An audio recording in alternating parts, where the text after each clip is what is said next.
નમસ્કાર મિત્રો, આપણી સાથે ખારી તાલુકા પંચાયત સીટના ઉમેદવાર રાયભર આપણી સાથે છે. આપણો પહેલાં એમનો પરિચય લેશું, પછી એમના સાથે વાતચીત કરશું. આપનું પૂરું નામ અને પરિચય. મારું નામ છે રાયબ બી સુમરા, રહેવાસી ચકારકોટડા. મૂળ મારો વતન છે અંધવ અને હાલમાં રહું છું ત્યાં. અને મારો વ્યવસાય છે ખેતી અને રાજકીય ક્ષેત્રમાં પહેલાં પણ કોંગ્રેસનો 2000થી કાર્યકર છું. અને એક વખત મારા ઘરેથી એક તાલુકા પંચાયત ખારી 2015થી ને 2020 સુધી લડેલા હતા અને એમાં જીત પણ સારી મળેલી હતી. અને હવે 2026થી કરીને હું પોતે જપલાણું છું અને મારી અત્યારે દાવેદારી ચાલુ છે. રાયભાઈ, આપણી ખારી સીટમાં કેટલા તાલુકા પંચાયતમાં ગામ આવે છે? મારી તાલુકા પંચાયતમાં ગામ નાના મોટા 18થી 19 આવે છે. બનીની તો તમને ખ્યાલ હશે કે આખા કચ્છમાં બનીની સમસ્યા તો તમારી નજરને સામે જ છે. પહેલી પાણીની, આરોગ્યની અને ઘણી બનીની સમસ્યા ચાલુ છે, જે હજી સુધી કોઈ પડતર પ્રશ્ન ઉપાડવામાં આવેલા નથી. એના માટે અમે અમારી જાગૃત બની અને એના પ્રશ્ન ઉપાડવા માટે અમે ત્યાં લડી લેશું. અમે વચન આપશું જે ત્યાં સ્થાનિકના જે માણસોને તકલીફ છે ને, જે હાલમાં અમારી નજરમાં સામે આવી રહ્યા છે, તે પહેલો એક પાણીનું છે, બીજા રોડ અને રસ્તાનું છે, અને લાઇટના પણ ઘણા બધા અમારી સામે પ્રશ્ન આવેલા છે. જે સ્થાનિક ઉપર હજી સુધી લાઇટ પણ નથી મળેલી. શિક્ષણ માટે સ્કૂલોમાં, શાળાઓ પણ ત્યાં અમુક ગામોમાં નથી મળેલી. એનામાં અમારા મારો પ્રશ્ન હશે. વિરોધ પક્ષ પોતાની જે તાકાત છે એના માટે લડી રહ્યો છે, પણ હકીકતમાં એ છે કે વિરોધ પક્ષ તરીકે 33% પ્રમાણે વિરોધ પક્ષ હાલમાં રહેલો નથી, જેના કારણે આ વિરોધ પક્ષની તાકાત લાગી શકતી નથી. મને લાગે છે કે આ વખતે અમે સત્તામાં આવી રહ્યા છીએ અને સત્તાનો મોહમાંથી અમે જે બનીને પડતર પ્રશ્ન છે એ અમે ઉપાડશું. અગર તમારી પાર્ટી જીતી જાય છે તો 100 દિવસોની અંદર પહેલાં તમે કામ કયા કરશો? અમારું પહેલું કામ એ છે કે પાણી, શિક્ષણ, આરોગ્ય અને રસ્તા માટેનો મારો મુદ્દો છે.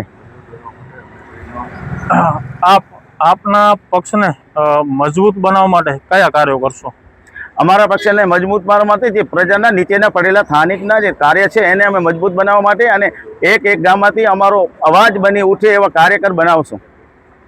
આપણા સાથે એવા જ કોંગ્રેસના જેને કહીએ પીઢ આગેવાન આપણા સાથે અમીર અલીભાઈ પણ જોડાયેલા છે, તો આપણે અમીર અલીભાઈ સાથે વાત કરશું.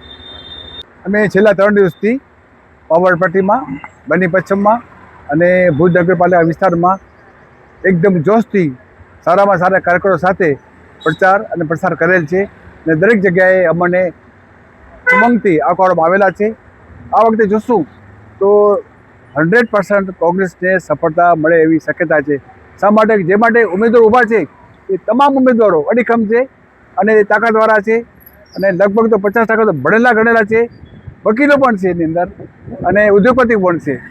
તો આ વખતે અમને ઘણી આશા રહેલી છે કે કોંગ્રેસ છે તાલુકા પંચાયત, જિલ્લા પંચાયત અને નગરપાલિકામાં સફળતા મેળવશે એવું ચોક્કસ છે. મારું નામ હાજી આસમ નવડે, પૂર્વ બન્નીથી આવું છું. મારું ગામ નાની નદર. આપ હમણાં કયા હોદ્દા ઉપર છો? હું હમણાં અમારી જૂથ પંચાયત છે એમાં ઉપસરપંચ છું અને માલધારી પશુ ઉછેરક માલધારી સંગઠનનો હું ટ્રસ્ટી છું. બન્નીમાં હું બન્નીની જ વાત કરું. બન્નીમાં અમને 2 મોબાઈલ આપી છે આખી બન્નીમાં, હાજીપીરથી કરીને લાખાડા સુધી. તો એ 15 દિવસ કે 20 દિવસે એનો ટાઈમ આવે, તો એ વેચાઈ જાય ઉપર જાનવર બીમાર પડતો હોય તો એને ફોન કરીએ તો એ કહે કે હું હાજીપીર છું, કારણ કે હું લાખાડા છું, તો અમારો ચોપો મરી જતો હોય. અને કોઈ પણ આરોગ્યની વ્યવસ્થા છે જ નહીં. એમ કહો તો કોઈ પણ આરોગ્યની વ્યવસ્થા છે જ નહીં. અને ખાસ કરીને અમારે ત્યાં પાણીની બહુ તકલીફ છે બન્નીમાં. અને અમુક તો ગામમાં રહેવા છે કે પાણી લઈને નથી પહોંચી, અને રોડ રસ્તા નથી પહોંચ્યા, લાઇટ નથી પહોંચી. અને તમે કીધું ને કે ભાઈ કોંગ્રેસ પક્ષ નબળો નથી, પણ તમે પણ જોઈ શકો છો કે 30 વર્ષથી આ ભાજપની સરકાર ચાલે છે અને 30 વર્ષ માણસો હજી પણ અમારામાંથી કટાડેલા નથી. પબ્લિક અમને માને છે, પણ 30 વર્ષથી માણસે જે એક તો હું તમને કહું કે 18 વર્ષનો છોકરો અને 30 વર્ષ આને થયા, 50 વર્ષથી આ કોંગ્રેસને કોઈએ જોયું નથી. પણ કોંગ્રેસ હું કહું કે કોંગ્રેસ હજી નબળી નથી પડી ને હજી નબળી નહીં પડશે. અને અમે ઇન્શાઅલ્લાહ કહીએ છીએ કે આ વખતે અમારો દબદબો રહેશે. એક વાત મેં તમને પહેલાં કીધી કે અમે 30 વર્ષથી અમે નથી, બરાબર ને? તો હવે અમે કોના કને અવાજ લઈ જઈએ? તાલુકામાં લઈ જઈએ કે જે મામલતદારમાં લઈ જઈએ કે કલેક્ટરમાં લઈ જઈએ? કોના પાસે લઈ જાય? જે પાસે લઈ જાય એ તો પોતે બેઠા છે. હું માલધારી સંગઠનમાં છું. અમે 2008થી કરીને અમે લડીએ છીએ અમારી બન્ની માટે અને બધા કને ગયા છે અમે, જે પહેલાં નીમાબેન હતી, પછી હમણાં કેશુ બાપા છે, કે સાંસદ સભ્ય છે, કે મુખ્યમંત્રી છે, બધા કને અમે જઈને થાકી ગયા છે. અમારો કોઈ અવાજ નથી સાંભળતો.